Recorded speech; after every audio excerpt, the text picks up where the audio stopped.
Eesti Tõuloomakasvatuse Liit korraldas 2012. aasta 17. oktoobril seminari nimetusega Ohustatud tõugude säilitamise aretuslikud abinõud. Ülenurmel Eesti Põllumajandusmuuseumis toimunud seminari käigus esitleti ka samanimelist õppematerjali. Rahvusvahelise määratluse kohaselt loetakse täna ohustatuks Eesti maatõugu veist ja Eesti vutti ning 3 kohalikku tõuguhobuseid: Eesti hobust, Eesti raskeveohobust ja torihobuse universaalaretussuunda. Ikkagi see sakslaste ütelus "Wer schreibt, der bleibt" on tähtis ja et kes kirjutab, see jääb. Ja ta on ikkagi ühe ajahetke vaade osaliselt tagasi, aga vaade ka ette, et kui noored inimesed hakkavad tegelema selle tõu säilitamisega, siis see on ikkagi lähtematerjal ja sealt on võimalik nii teoreetilisi kui praktilisi nõuandeid saada. Loomade geneetilise ressursi säilitamise motiivid võivad olla nii teaduslikud, majanduslikud kui sotsiaalkultuurilised. Samuti mõjutavad säilitamise prioriteetsust vajadus säilitada keskkonna mitmekesisust või tagada toiduohutust. Enamasti peetakse otsustamisel silmas kõiki loetletud tegureid. Eestis sätestab tõugude säilitamisega seonduva põllumajandusloomade aretuse seadus. Selles on sätestatud, et tõug või eristatav osa ühte tõugu kuuluvate loomade populatsioonist loetakse ohustatuks, kui aretuses kasutatavate emasloomade arv on alla 1000 või isasloomade arv on alla 20 ja emaslindude arv on alla 10 000 või isaslindude arv on alla 1000. Ohustatud tõugude säilitamisele rakendatakse täna meetmeid nii väärtuslike geenide kui rahvusliku kultuuripärandi säilimise aspektist. Vanad tõud on paremini kohanenud konkreetse keskkonnaga. Loomad on haigusresistentsemad ja nende toodang on antud tootmissüsteemides optimaalsel. Esimesena andis seminaril ülevaate Eesti vuti hetkeolukorrast professor Harald Tikk. Aastatel 1977 kuni 1987 Kaiaveres aretatud Eesti vutitõu kõige raskem periood langes 1992. aastal toimunud põllumajandusreformi aegadesse. Väikefarmer härra Treieri abil, kellel oli veel peale 92 aastat sidemed Moskva meditsiiniinstituutidega, kuhu ta tarnis siis viljastatud vutimune. See suutis tagada, et Eesti vutipopulatsioon säilis siis ühes kohas ja oli teatud määral ka selektsiooni all. Ja kui ajad läksid natuke paremaks sajandivahetusel, siis saime ka toetust vutile kui hääbuvale tõule. Ja praegu on vutitõu seisund Eestis minu arvates vastab endale vähemalt 4+. Täna tegutseb Eestis 2 suuremat vutikasvatusfarmi, Äksis ja Matjamaal. Viimane neist on Euroopa üks suurimaid vutikasvatusi, kus munejaid linde juba 20 000 ringis. Väiksemaid, mõnesaja emasvutiga tegutsevaid farme loetakse täna Eestis kokku 2-3. Vutt on siiski siin Põhjamaades jäänud niisuguseks alternatiivseks linnuks, toodangulinnuks ja tal ei ole väga suurt mõju olnud linnukasvatussaaduste tootmise üldmahtu. Aga maailmas on see asi nii, et Hiinas ja eriti Brasiilias on plahvatuslikult suurenenud vutikasvatus ja siin minnakse seda teed, et vutimunaga valgu ja rasva tootmine on mitmed korda kiirem ja ökonoomsem, kui seda on teha näiteks ka kõrgetoodangulise piimaveisega. Suurimateks edupiduriteks võib Eesti vuti kasvatamisel pidada tarbimise sesoonsust ja inimeste madalat ostujõudu. Vutimuna ostmine aastas jaguneb nii 2 perioodi, see on siis paar kuud enne aastavahetust. Peale aastavahetust on kõik oma krediitkaardid tühjaks ostnud, siis ei osteta üldse ja muidugi paar kuud enne siis munadepühi, siis peaks vutid munema kohe nii, et kas või 10 muna päevas, eks ole, aga neid on väga raske reguleerida ja seetõttu ei saa seda vuttide arvu nimetamisväärselt suurendada, sest siin siseturg ja ka naabrite turg nagu Läti turg ja need dikteerivad meile selle liikumise ette. Kohalikust aborigeensest karjast sajandite jooksul kujunenud Eesti maatõug on entusiastide toel nii poliitilistele kui majanduslikele vapustustele edukalt vastu pidanud ning sealjuures ka tõestanud, et suudab imporditud kommertstõugudega edukalt konkureerida. Seda seetõttu, et maatõul on parem tervis, pikem eluiga, kerge poegimine ja hea koostisega piim. Näiteks maatõugu veiste piima hea laapuvus tagaks kvaliteetsema juustude tootmise ning piima optimaalne rasva, valgu ja suhkrusisaldus annab joogipiimale ka hea maitse. Mina olen küll maakarjakasvatajate tulemustega rahul, kui arvestada, et tegemist on ikka väikesearvulise ohustatud tõuga ja tõufarmide 27 tõufarmi keskmine on juba 5500, siis see on väga hea tulemus, mida tõesti tuleb kiita. Kuid Eesti maatõu edasise käekäigu ja arvukuse määravad järeltulevate põlvede eelistused ja otsused. Kas nemad tahavad oma vanemate või vanavanemate tööd nagu jätkata? Siiamaani on nagu stabiilne, aga meil on väga palju selliseid maakarja omanikke, kes on juba üle keskea ja kuidas nende lapsed ja lapselapsed seda tööd teha tahavad, et tegelikult ju Eesti maatõu säilitamine ikkagi peaks olema selline järjepidev protsess, et kui on vanemad seda tõugu pidanud, et siis ka võiks ju lapsed pidada, aga tänapäeva elu on väga keeruline, et kindlust siin praegu küll ei ole midagi. Kuigi mina olen optimist, mina arvan, et alati, et seal, kus mingi asi juba negatiivse poole on keeranud, et küll ta siis jälle tagasi positiivseks läheb. Eesti maatõu tuleviku väljavaateid kujundab olulisel määral ka nende kasvatajate võimekus tootmissaadusi turustada ja väärindada. Paraku on meil kahjuks see asi, et meil on ikka see maakari ikka 2-3 kaupa ja sealt teda turustada, et see perekond peab olema siis väga optimistlik ja väga siukene ettevõtlik, kes oma lehmade toodangut tahaks siis turustada.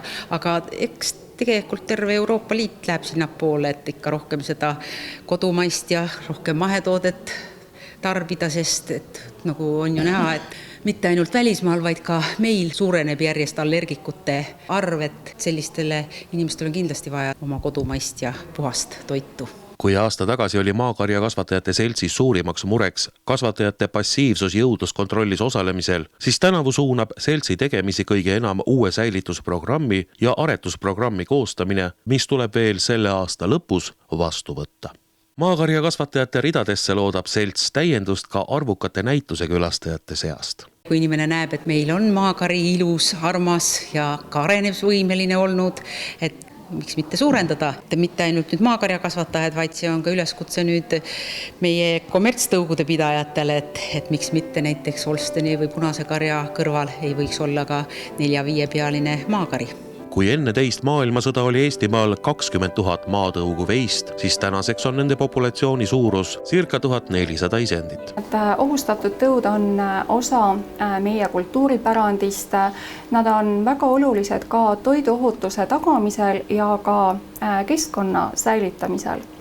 Ning me kõik oma igapäevaelus saame kaasa aidata tarbijatena ohustatud tõugude säilitamisele, kui me tarvitame näiteks produkte, mis on valmistatud nende tõugude poolt antavast toodangust või pidades silmas näiteks hobuseid, me oma vaba aega veedame koos hobustega ja naudime rohkem võimalusi puhkuse veetmiseks. Eesti hobusekasvatajate seltsi esindajad tutvustasid seminaril 3 kohaliku ohustatud tõu seisukorda. Kõige paremini käib käsi täna Eesti tõugu hobusel ning kõige enam on probleeme tori hobusega. Eesti hobuseid on juba üle 2000, jõudsalt arvukus enam-vähem suureneb ja nende puhul on pigem küsimus, et kuidas neid Eesti hobuseid tulevikus ka rakendada ja kuidas leida Eesti hobusele laiemat kasutusvaldkondi.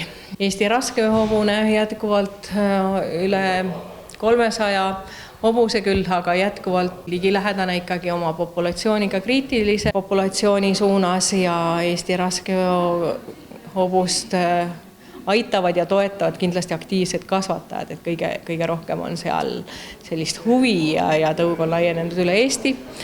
Kuid kahjuks kõige rohkem probleeme on torihobustega, torihobuse tõuraamatu universaalse ossa kantud hobuseid on kuigi arvuliselt ligi 700, siis aretuses on neid siiski väga vähe, kui meil sünnib 30-40 varssa.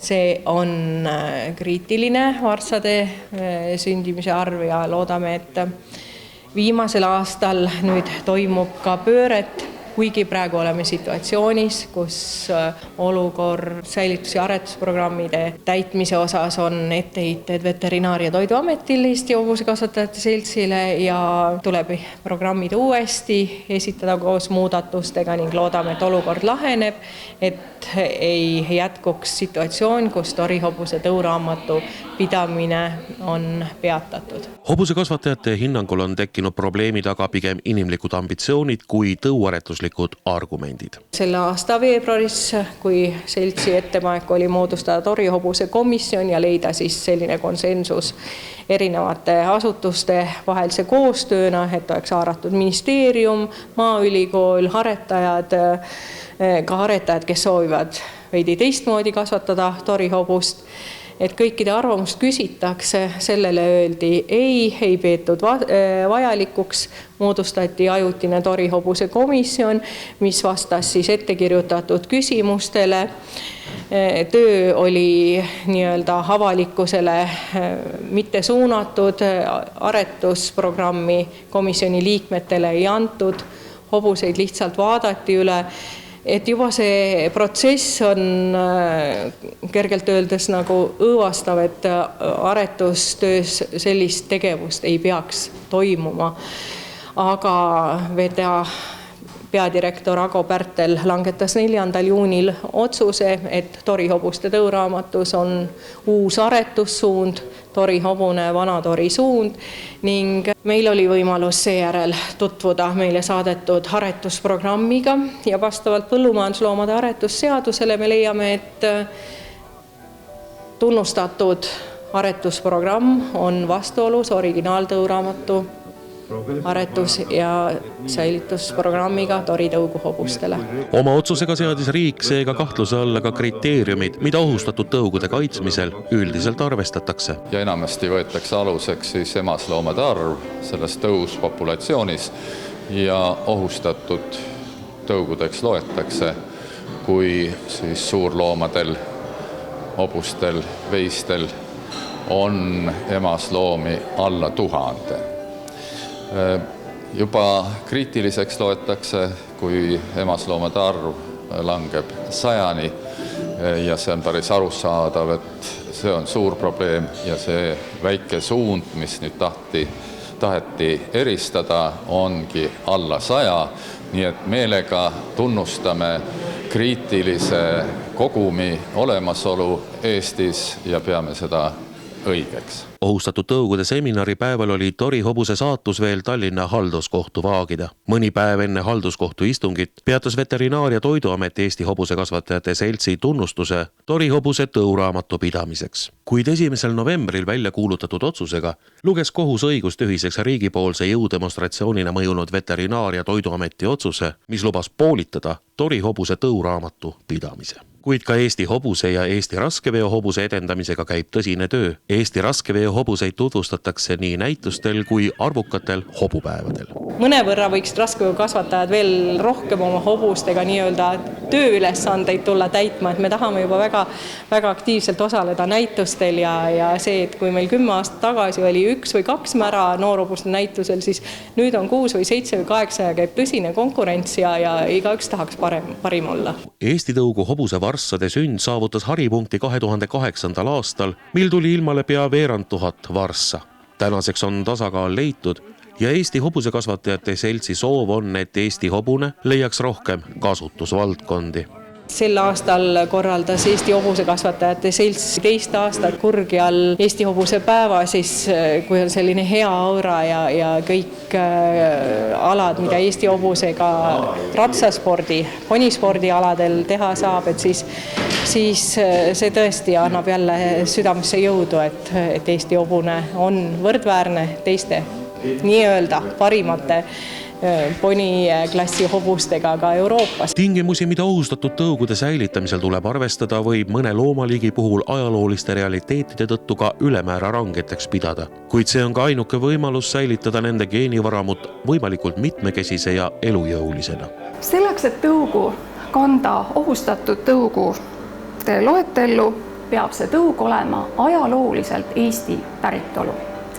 Ohustatud tõuaretuses lubatakse kasutada ainult sama tõugu ning on võimalik rakendada ka eriprogrammi ja selle kohaselt siis kasutada teist tõugu, aga seda üksnes sugulusaretuse vältimiseks. Saada isasloomi, kes ei ole emasloomadega sugulane, on tohutult raske, taas või tahtmata hakkab ikkagi sugulusaste suurenema ja sellega käib muidugi kaasas nii tervise kui jõuduse depressioon ja aeg-ajalt tuleb ikkagi kasutada ka sugulastõuge. Vastavalt kehtivale seadusandlusele peab ohustatud tõu säilitamiseks koostatavat säilitusprogrammi hakkama ellu viima konkreetne aretusorganisatsioon koos loomaomanikega. Paraku ei ole harvad juhused, mil need tõuaretuslikud aabitsatõed inimlikest ambitsioonidest ajendatud pürgimustele teed peavad andma. Ning kannatajaks pooleks on sellistel juhtudel enamasti ikka loomad. Kõigepealt peab olema süsteem, siis selle järel organisatsioon ja inimesed. Eestis sageli kipub olema teistpidi, sest esile trügivad inimesed ja selle järel siis tuuakse organisatsioon ja siis vaadatakse, kas on ka vastavad loomi, linde, kellega tegeleda. Eesti loomapidajate ja aretusorganisatsioonide koostöö kvaliteedist kõnelevad ka ohustatuks nimetatud tõugude säilitamiseks koostatavad ja ellu rakendatavad säilitusprogrammid, mis annavad näiteks Rahvusvahelise Põllumajandus- ja Toiduameti määratluse kohaselt aluse raamatukeses käsitletud tõuge ohustatud säilitatavateks nimetada. Organisatsioonid ja loomaomanikud, kes tegelevad ohustatud tõugude säilitamisega, näevad nende tõugude kasvatamist ka vähemasti 50 aasta pärast veel. Oma roll on selles kindlasti ka Eestis makstavatel toetustel. Näiteks Hollandis on 172 kohalikku tõugu ja mitte ühegi neist ohustatud tõugudesse kuuluva looma omanikule ei maksta Hollandis toetust.